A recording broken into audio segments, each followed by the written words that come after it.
Okay, next we will discuss a journey to the West. Today's topic is the foundation of Dharma practice. On the morning of June 19th, 1993, His Holiness.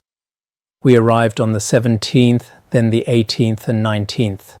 So on the morning of the 19th, His Holiness gave the empowerment of his own Terma, mind Terma, the Terma that was revealed at Mount Wutai, the empowerment of the cycle of peaceful Manjushri. Today we are also doing empowerments here, right? This is also very good. Tomorrow as well. The auspicious connection is quite favorable. His Holiness also gave teachings here on the empowerment of peaceful Manjushri and transmitted it to the temple's faithful followers and Dharma seekers from other places. Before the empowerment, His Holiness said the following. This passage was said before the empowerment. The next passage was said when transmitting peaceful Manjushri, so the font style should be different. What did His Holiness say at that time? Here, I give you permission to translate this teaching of peaceful Manjushri into any language of any country. At that time there were already many translations, including for peaceful Manjushri.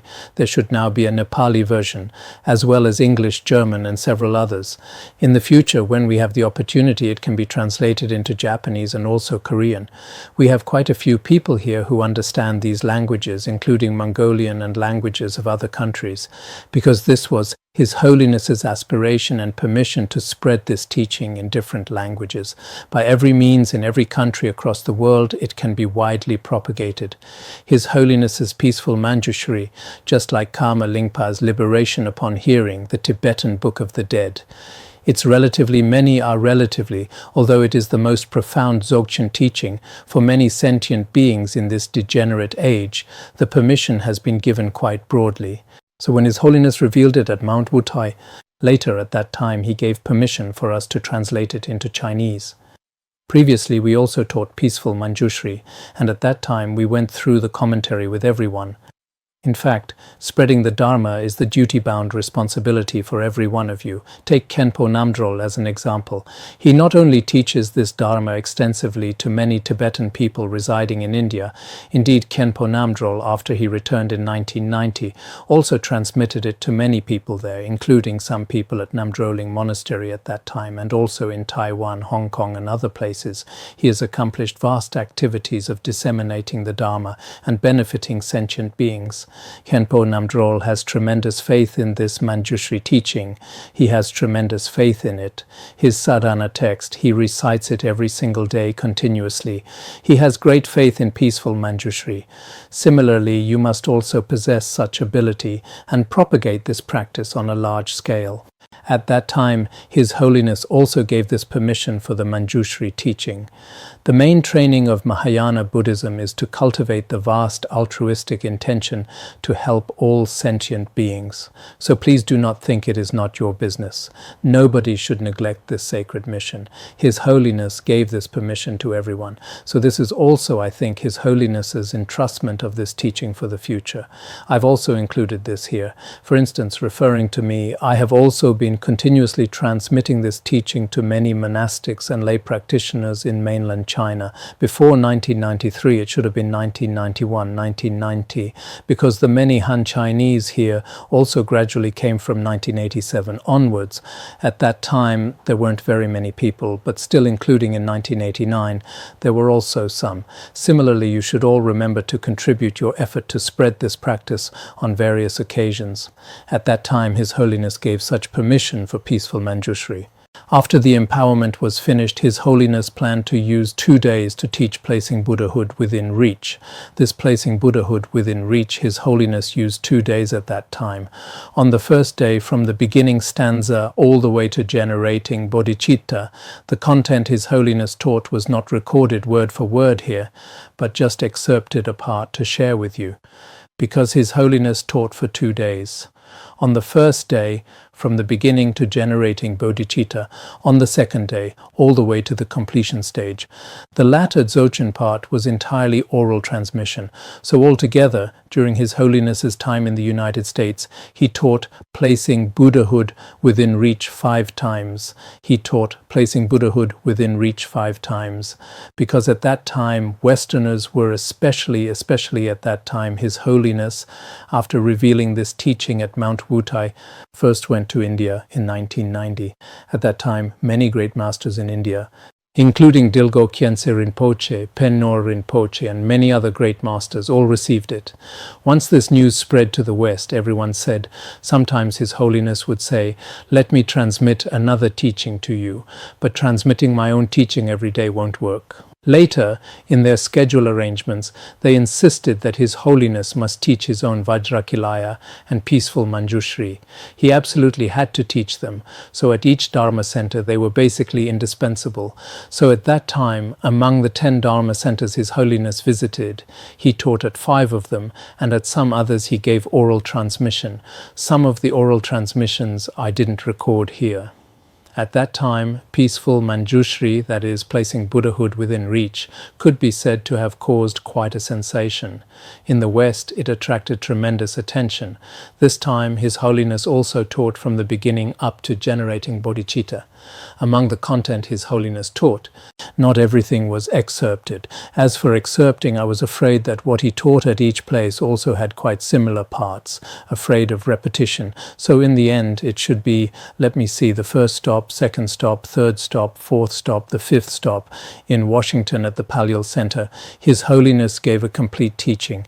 At that time, he also taught the tantric teachings. So we organized all of that. Later, this can be shared with everyone. So here, not everything was included.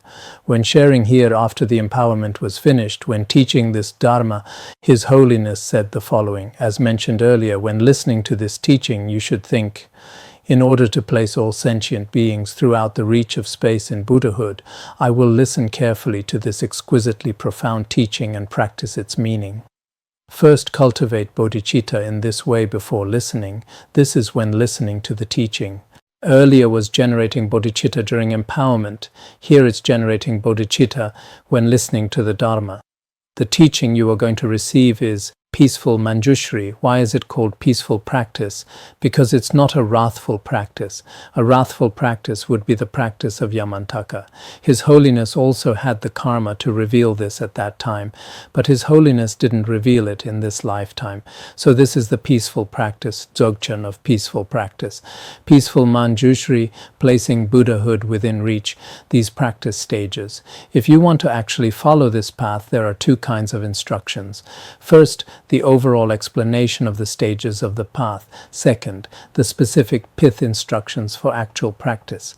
There are these 2 aspects. First, the overall explanation of the stages. Actually, His Holiness said, in my heart essence bindu of the heart, it's explained very clearly, because this heart essence bindu of the heart and placing Buddhahood within reach complement each other.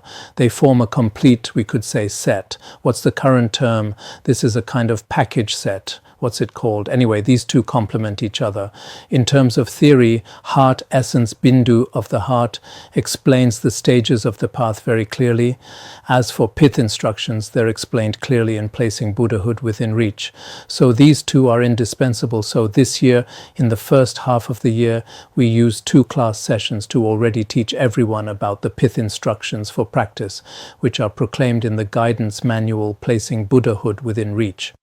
Speaking of these 2 texts, heart essence bindu of the heart follows the extensive Pandita approach, like Longchenpa's 7 treasuries.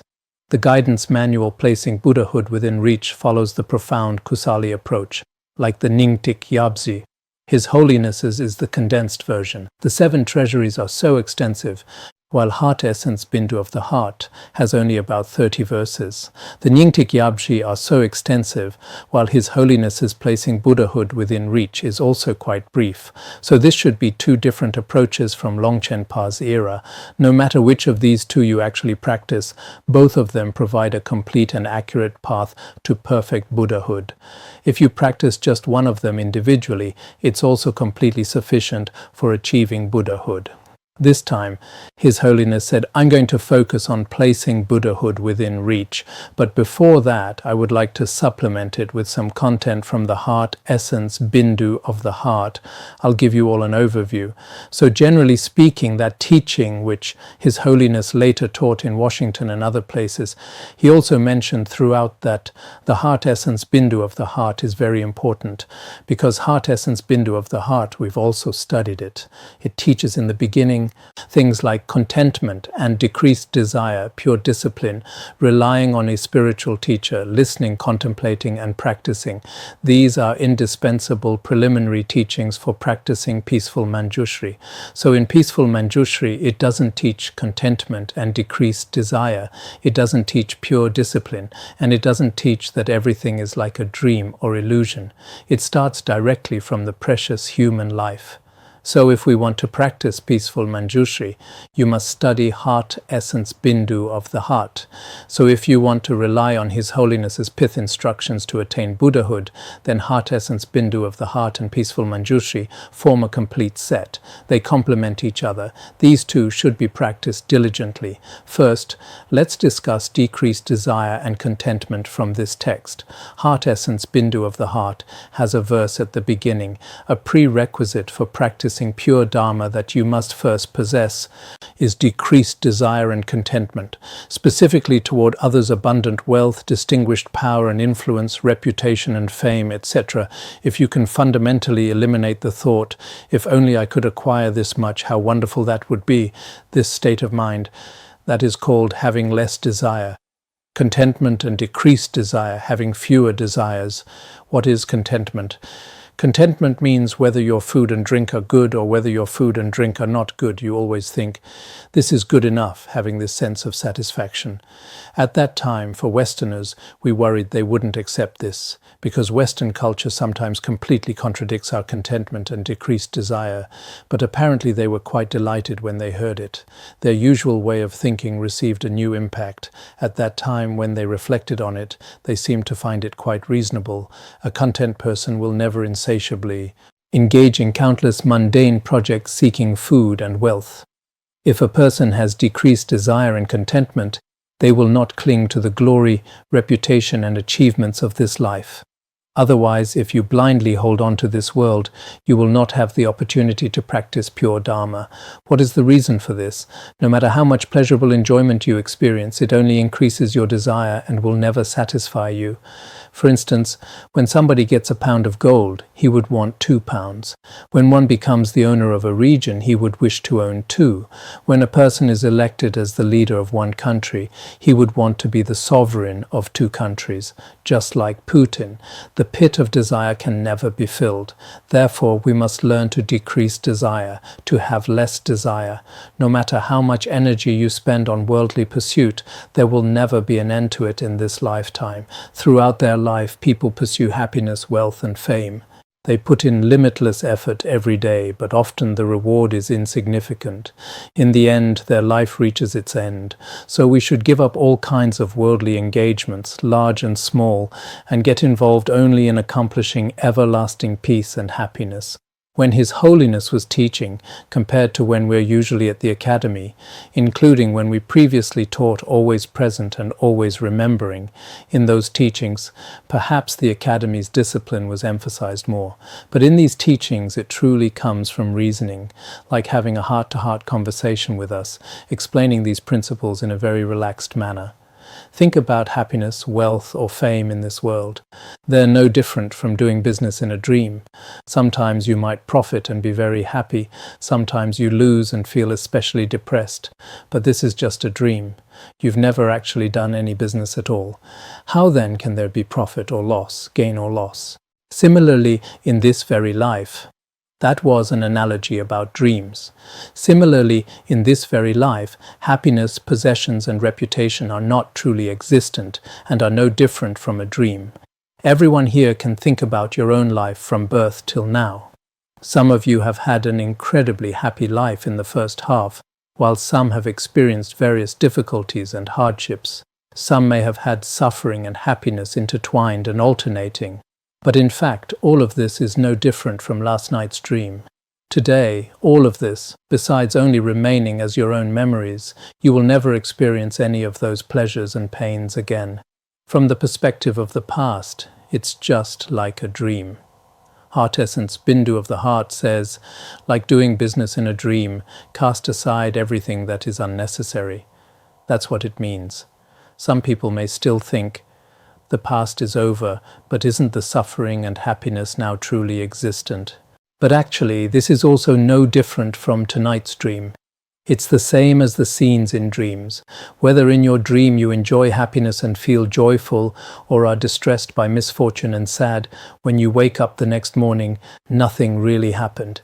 Similarly, the suffering and happiness we experience today, by the time tomorrow morning comes, will all cease to exist. So from this perspective, it's also no different from a dream whatsoever. It has no true substance. This is our present situation. It's no different from tonight's dream. Doesn't Longchenpa teach in finding comfort and ease in the illusoriness of things? The past is like yesterday's dream, the present is like today's dream, and the future is like tomorrow's dream and beyond. That's the reason it's taught this way. By the same reasoning, we can also know that the appearances of tomorrow and the day after are no different from tomorrow's dream and the day after tomorrow's dream. They are not everlasting or solid. Because these experiences of suffering and happiness have never truly existed. They are our delusion, so there is no reason to be attached to them.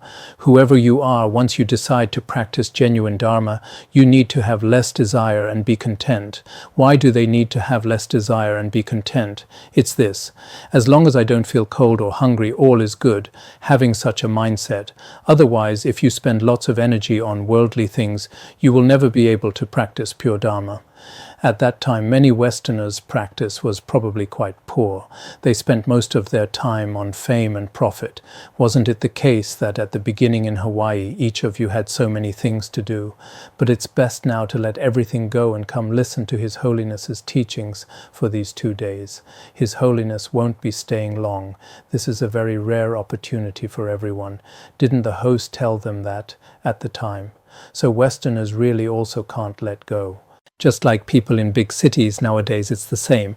So having enough food and clothes is sufficient, but nowadays having food and clothes is not easy either. To have food and clothes also requires spending great energy. Otherwise, you can't find food, can't find shelter, can't find drink.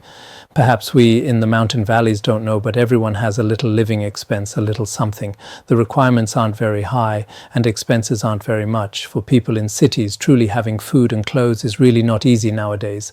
The economy is also in recession in many places, not just in one place, but worldwide. The world economy is getting worse and worse now. Many people can't sleep at night and are very worried. Today they have food, but they don't know about tomorrow. Many people's state of mind, perhaps genuine practitioners, are still relatively happy. Especially monastics probably won't starve to death. This is very important.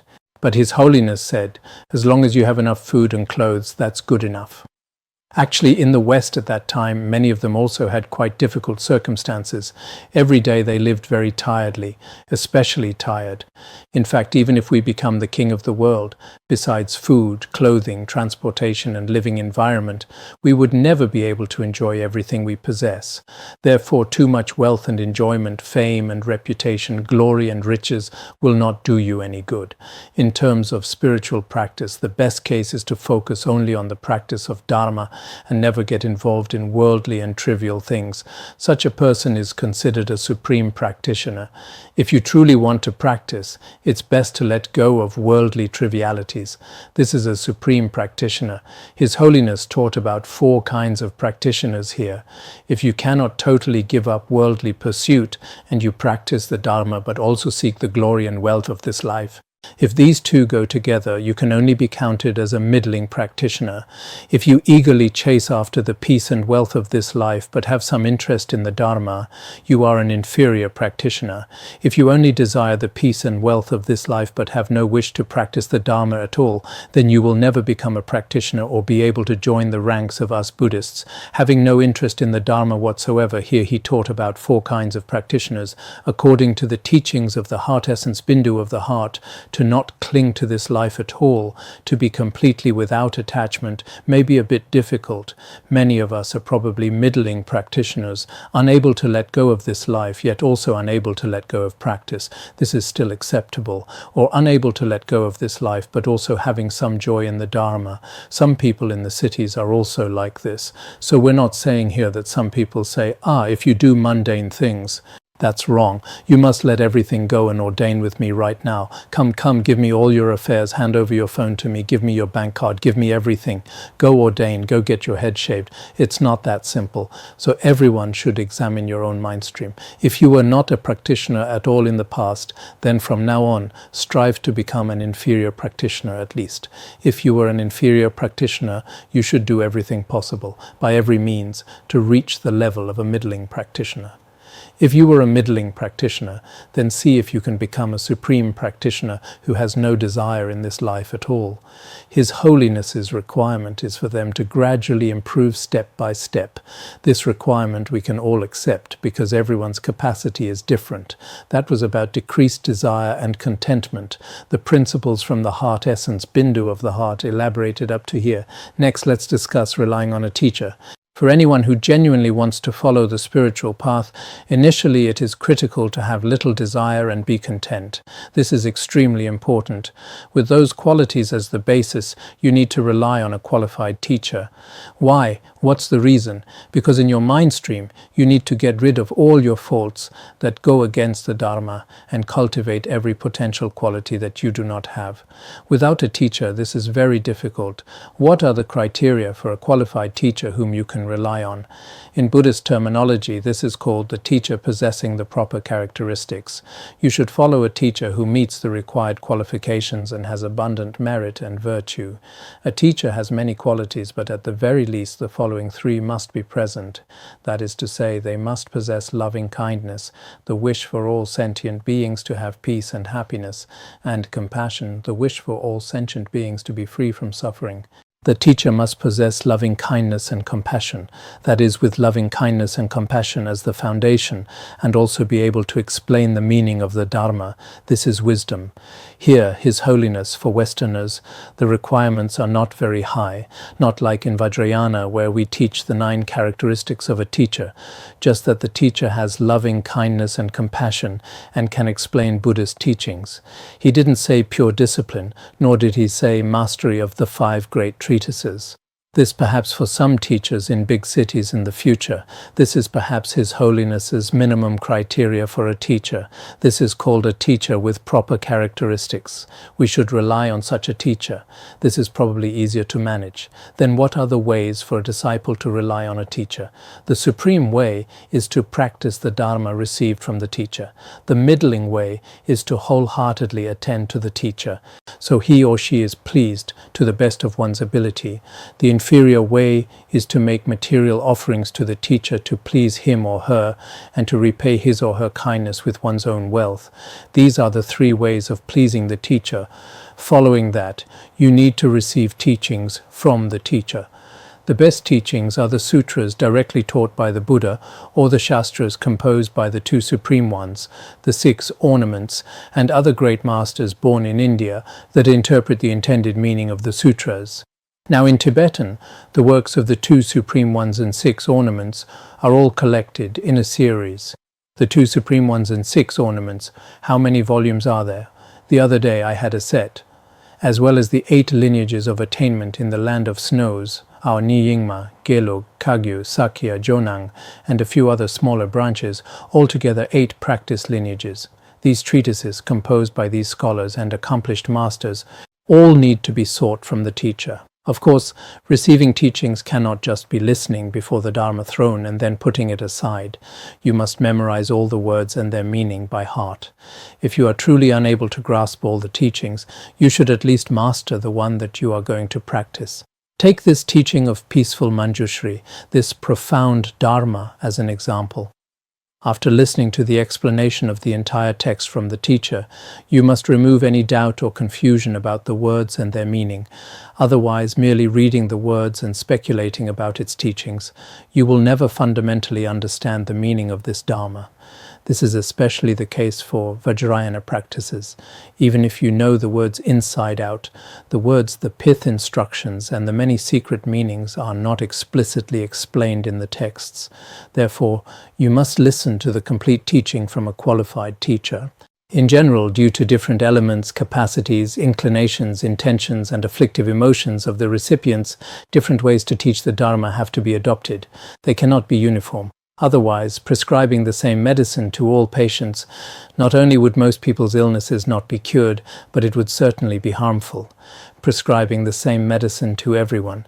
However, His Holiness said, if a person practices placing Buddhahood within reach wholeheartedly, no matter what kind of practitioner they are, they will benefit immensely from it. This is somewhat different. He said, in our Tibetan medicine there is something called myrobalan. It is effective in dispelling 404 kinds of diseases. When making a prescription according to the illness, if you use myrobalan as the base and then add other medicines as supplements, the results will be immediate. This is very important in our Tibetan medicine. It seems this is also very important in Chinese medicine. This medicine is a foundation for any medicine. His Holiness said his placing Buddhahood within reach is the same. Similarly, placing Buddhahood within reach is like myrobalan. When transmitting it to disciples based on this foundation, add the teacher's pith instructions as supplements. For example, peaceful Manjushri, if taught by a Gelug teacher, supplement it with Gelug teachings. If it's Yonang, supplement with Yonang teachings.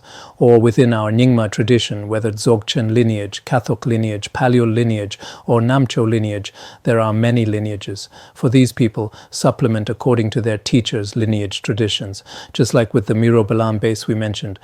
When other medicines are prescribed, this becomes the base for the medicine. I feel that this teaching of our teacher is truly a very important teaching for this era. Otherwise, merely relying on one single teaching, it would be hard to place everyone in Buddhahood. Originally, I was going to stop here, but it would be hard to place everyone in Buddhahood. This place seems a bit inauspicious, so let me recite the next part. Magic power. This was when His Holiness was teaching peaceful Manjushri. At noon, His Holiness sat on the lawn close to the temple enjoying the beautiful scenery. Hawaii is especially beautiful. Amazingly, at this time there were over 30 North American visitors with brown hair and pale eyes. And from another direction, about 70 people came with golden hair and blue eyes, South American visitors. Seeing His Holiness's tranquil and gentle manner, as well as his distinguished charisma, they all gathered before His Holiness and sat respectfully. At that time I felt it was my first time going there. Although in Beijing and some other places I had seen some Westerners, at that time, with so many people, it was indeed quite rare. Then His Holiness was quite interested and said, "What an auspicious occasion. You brown-haired people from North America, and you golden-haired people from South America, and this black-haired old Asian man, we've gathered together. This is very auspicious." That day the weather was especially hot. At the temple entrance there was a place where tourists often take photos, like an observation deck. There everyone gathered together. At that time His Holiness gave them some teachings about the value of human life. Finally, all these 100 people took refuge. In the afternoon, the volcano in a city in Hawaii erupted.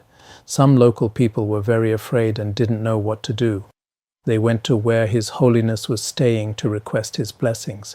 His Holiness said to the people around him, at that time several of us were there, "More than 1,000 years ago, a conflagration occurred on Mount Hapori in Tibet.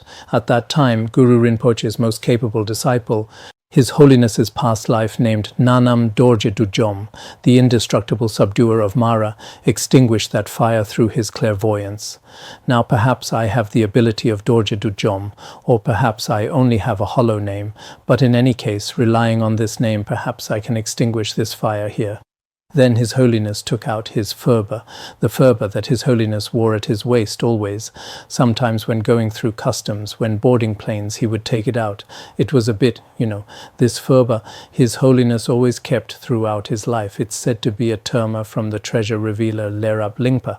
So he took out this phurba, abided in a meditative state, and chanted a secret mantra. It's said that the fire stopped at that time. The next day, some geologists purposely came to see His Holiness to express their profound gratitude. They praised from the depth of their hearts the might of Tibetan Buddhism, and your blessings are truly unbelievable. At that time, the resident Lama, Lobsang Donden, also told me that at that time these events were considered very interesting locally. Many news outlets also featured special reports. As for the specific details, Lama Lobsang explained it this way at that time, because he was a very good abbot and he was very familiar with the local situation. Okay, that's all for today. Sonundai Tamsa Rubanya Tonani Jana Pasi Jirgana Jirano Chupai Chupun Solen Droja Bandarangara Badma Sodargye Bandarangara Badma Sodargye Bandarangara Badma Sodargye